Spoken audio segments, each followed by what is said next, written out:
नमस्कार दोस्तों, मैं जावित्री प्रजापति आप सबका अपने यूट्यूब चैनल जावित्री भजन गीत में स्वागत करती हूँ। आज मैं आप सबके लिए बहुत ही सुंदर गारी गीत लेके आई हूँ।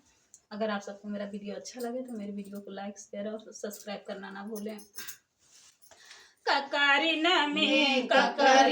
में बतिया हजार लगती, ककरिन में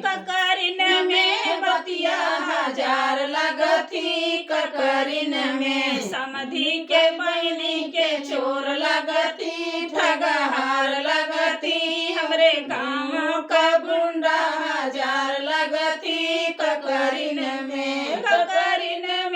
बतिया हजार लगती, ककरिन में दुल्हे के बहनी के चोर लगती, ठगहार लगती, हमरे गाँव का गुंडा हजार लगती, ककरिन में बतिया हजार लगती, ककरिन में बतिया हजार लगती, ककरिन में फुआ के चोर लगती, ठगहार लगती, हमरे गाँव का गुंडा हजार लगती, ककरिन में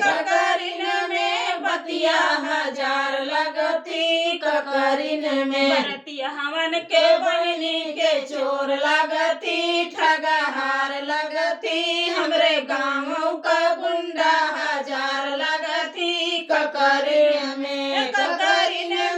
बतिया हजार लगती, ककरिन में